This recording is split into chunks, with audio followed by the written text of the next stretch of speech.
श्रीमान वेंकटनाथार्यः कवितार्किककेसरी वेदांताचार्य वर्यो मे सन्निधत्तां सदा हृदि.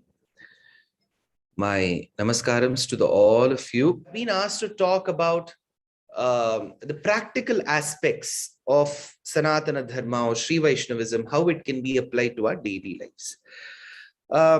First of all, Sanatana Dharma is the name given to this larger belief system.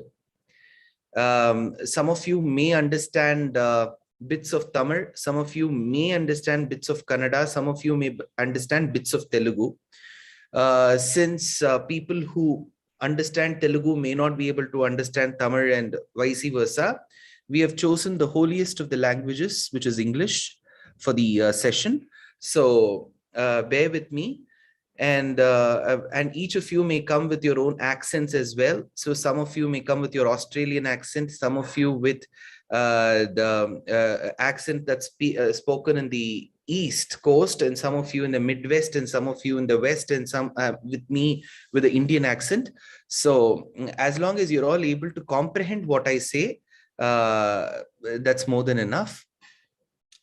Sanatana Dharma. So that's the name of the religion.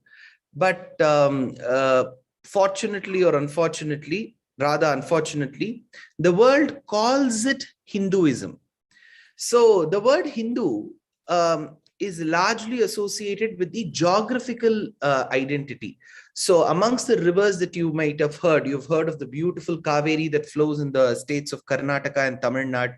You must have heard of the river Tungabhadra that flows in the states of Karnataka and Andhra Pradesh.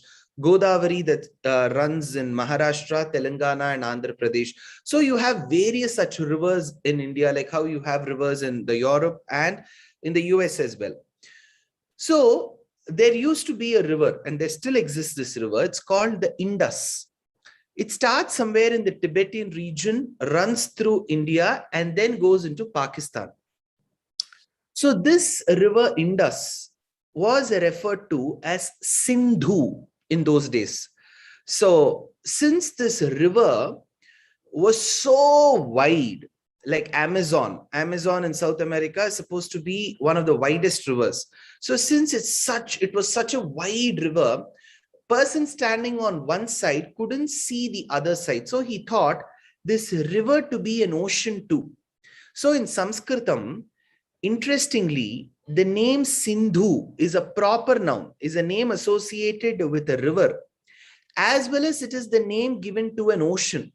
So salt NaCl that comes from the ocean is called as Saindhavam. Sindhu is ocean. So that which comes from Sindhu becomes Saindhavam. Similarly, Sindhu is also the name of the river. So people who wanted to explore this part of the geography on the other side of Sindhu, which is all India, Bangladesh, Nepal, and large parts of Pakistan, from the other side, when they wanted to explore this, they wanted to call this by the geographical identity. So that which is on the other side of Sindhu is Sindha. Sindha became Ind. Ind became India. So Sindhu became Indus. So this is a large geographical identity which we have received now. So Sindhu became Indu, Indu became Hindu, because languages in the Sumerian region, they would add a ha to it in the front. Kannada idara illi? Is somebody who speaks Kannada here? So in Kannada, we generally use the word halu. Halu means milk. And villages are generally associated with the word halli.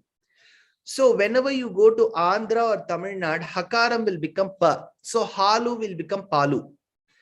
And halli will become palli. So pochampalli, maradpalli. So you've got pa there.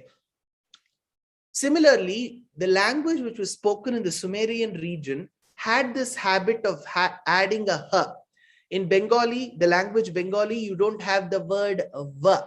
So anytime they explore a word which has a va, it will become ba. So Vidya will become Bidya. Chakravarti will become Chakraborti. So Vrindavanam will become Brindavanam. Similarly, in the Sumerian region, Hakaram was added. So to Hindu, to the word Hindu, Ha was added, it became Hindu. So the name of the religion which all of us are identified today with is Hindu religion.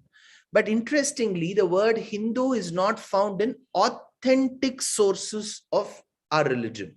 So the word that probably most of our ancestors associated with this large belief system was Sanatana Dharma.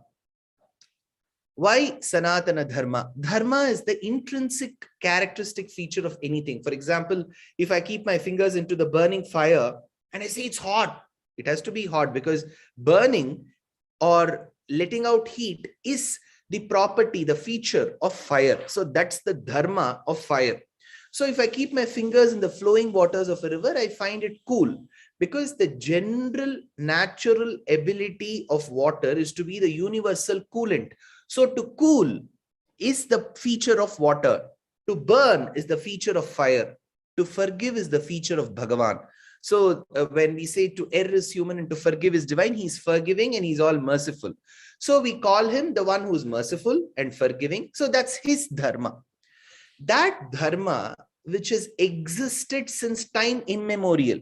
Now there could be a question, sir, how could there be time immemorial? So anything for which we don't know the start date, we call it immemorial. So when we are unsure when it started, we call it something which is immemorial or timeless. So this dharma, which is immemorial or timeless, is called Sanatana Dharma. In Mahabharata, you know what?